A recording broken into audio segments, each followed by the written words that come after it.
Bismillah, Assalamualaikum warahmatullahi wabarakatuh. Bertemu kembali dengan mata kuliah manajemen produksi. Kali ini adalah pertemuan kelima terkait kelanjutan dari factory planning ya, untuk subchapter plan layout atau tata letak, rancangan tata letak pabrik ya. Nah, di sini plan layout itu adalah bagian penting dari perancangan fasilitas pabrik. Tujuannya ya, yang pertama adalah untuk produksi yang ekonomis, kemudian perencanaan fasilitas efektif, kita mendapatkan pola pemindahan barang yang memberikan efisiensi baik penggunaan tenaga kerja maupun waktunya ya, sehingga proses penyelesaian produk itu bisa optimum ya. Tentu landasannya adalah efisiensi, biaya produksinya minimum ya. Kemudian prinsip dasar rancangan tata letak pabrik itu adalah integrasi secara total ya. Jadi seluruh elemen produksi yang ada itu adalah merupakan satu unit operasi yang besar ya, dan kita pertimbangkan jarak perpindahan material itu yang prioritas adalah yang paling minimum ya, sehingga hemat waktu, hemat alokasi tenaga kerjanya.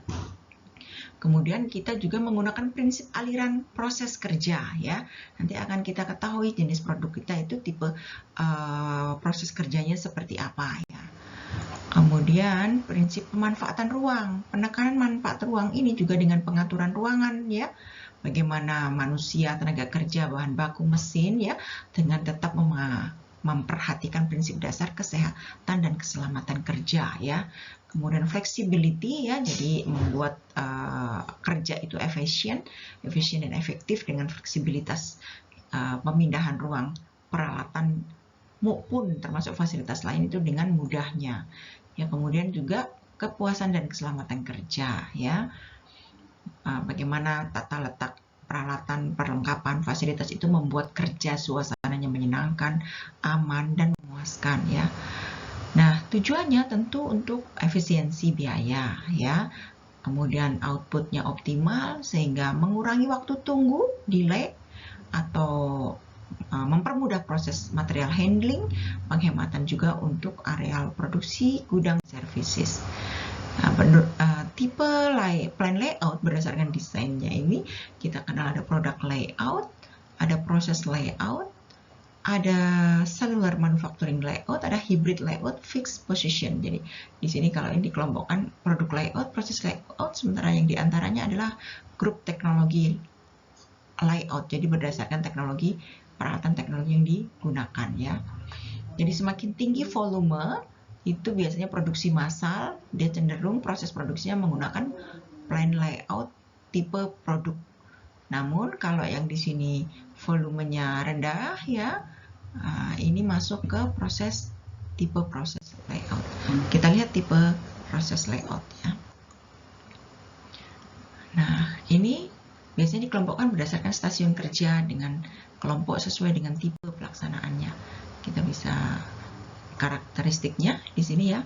Dia produknya mampu mengolah berbagai produk yang bervariasi, yang membutuhkan operasi-operasi dasar yang sifatnya umum ya, pada volume besar dan kecil dengan tingkat produksi yang bervariasi. Pola alirannya juga bervariasi. Tiap produk perlu urutan operasi yang bersifat unik. Keterampilan tenaga kerjanya juga bertugas tanpa pengawasan ketat, mampu menyesuaikan terhadap variasi tugas yang dihadapi. Pengelolaan persediaannya ini bersifat low turnover. Jadi harus cukup besar persediaan bahan bakunya untuk menghadapi permintaan berbagai jenis produknya. Penggunaan tata ruangnya ya, ini juga butuh ruang yang besar. Kemudian penanganan bahannya ini bervariasi dengan duplikasi yang seringkali terjadi sehingga menyebabkan waktu tunggu belum optimal. Secara kapital, komponen ini biayanya relatif rendah dan juga kebutuhan biaya tenaga kerja dan penanganan bahannya cukup besar. Komponen biaya tetap relatif kecil, namun komponen biaya buruh dan penanganan tenaga per unitnya cukup besar. Permasalahannya jalur antrian, ya, query path bervariasi dengan alokasi pusat kerja, namun dapat meminimalisasi biaya penanganan material. Ya. Kemudian sementara pada proses layout ini keuntungannya ya, penggunaan mesin lebih efektif, fleksibilitas tenaga kerjanya dan juga fasilitas produksi besar. investasi mesin relatif kecil, keragaman tugas membuat tenaga kerja lebih tertantang dan termotivasi. Dan kemudian ada aktivasi supervisi yang lebih mudah dan lebih efisien. Sementara kerugiannya, aliran proses tidak sederhana mengakibatkan ongkos material handling mahal. Total produksinya juga lebih panjang, work in process inventory-nya bisa besar. Kemudian keterampilan tenaga kerjanya tinggi.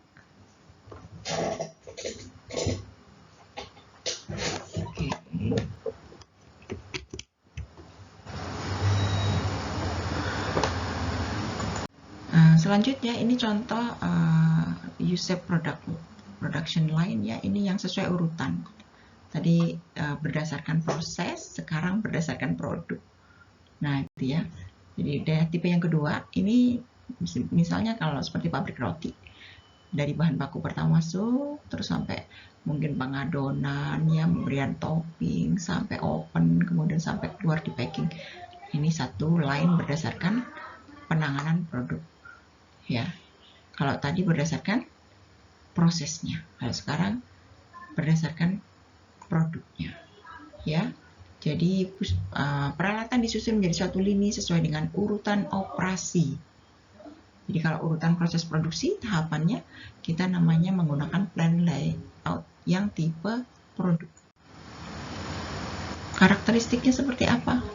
Disusun, disesuaikan layoutnya sesuai dengan kecepatan produksi supaya stabil, pola aliran bahannya lurus, keterampilan tenaga kerjanya juga khusus, bersifat rutin dan berulang.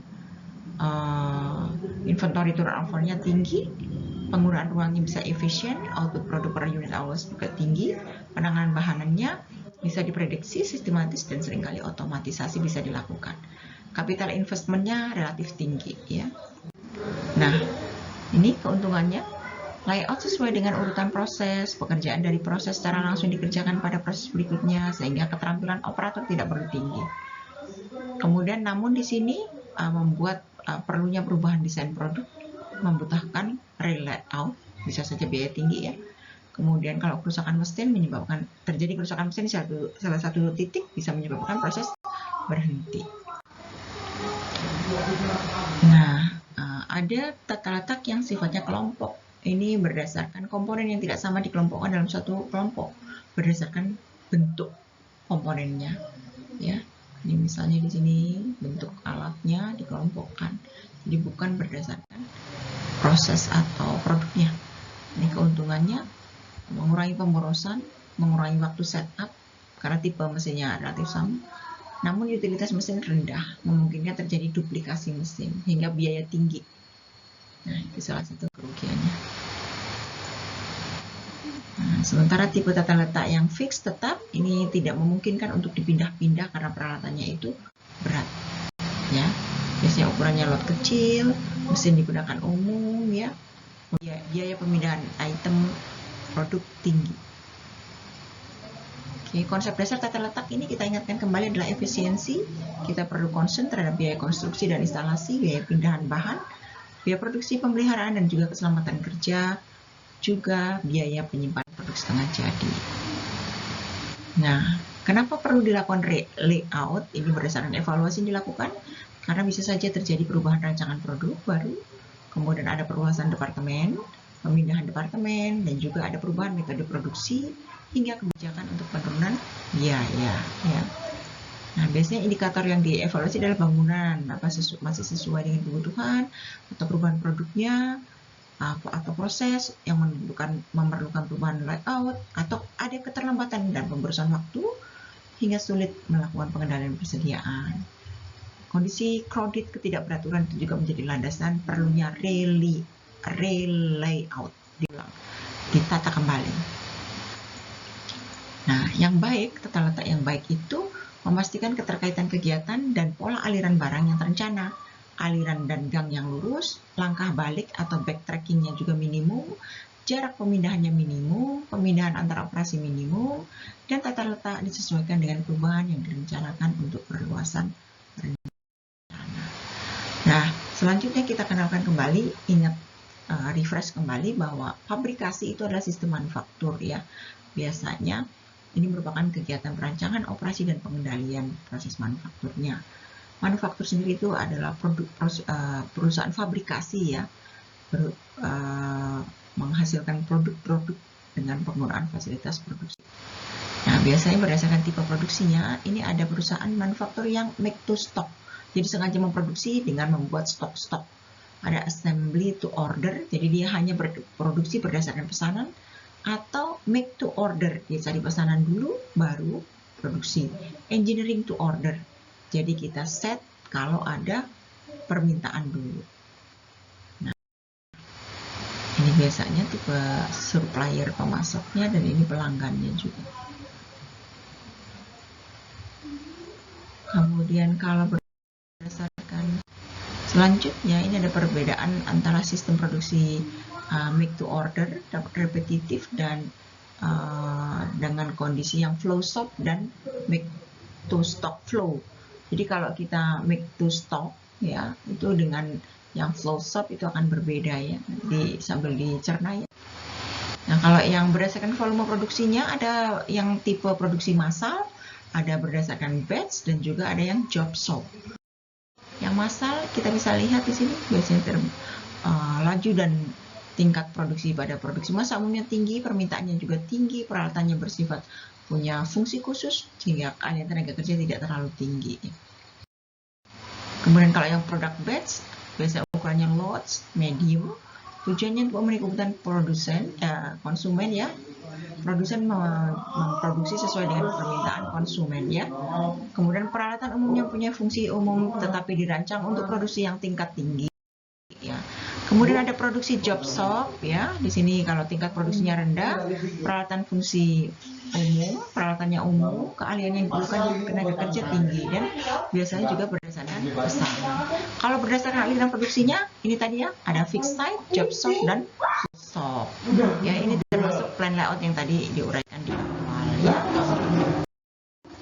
Oke, ini kalau berdasarkan tata letak layoutnya kita barusan paparkan ya. Ini yang termasuk fix yang susah berubah ya. Misalnya kalau di hanggar pesawat itu susah dipindah-pindah. Oke, terima kasih untuk hari ini. Akhirnya, assalamualaikum warahmatullahi wabarakatuh.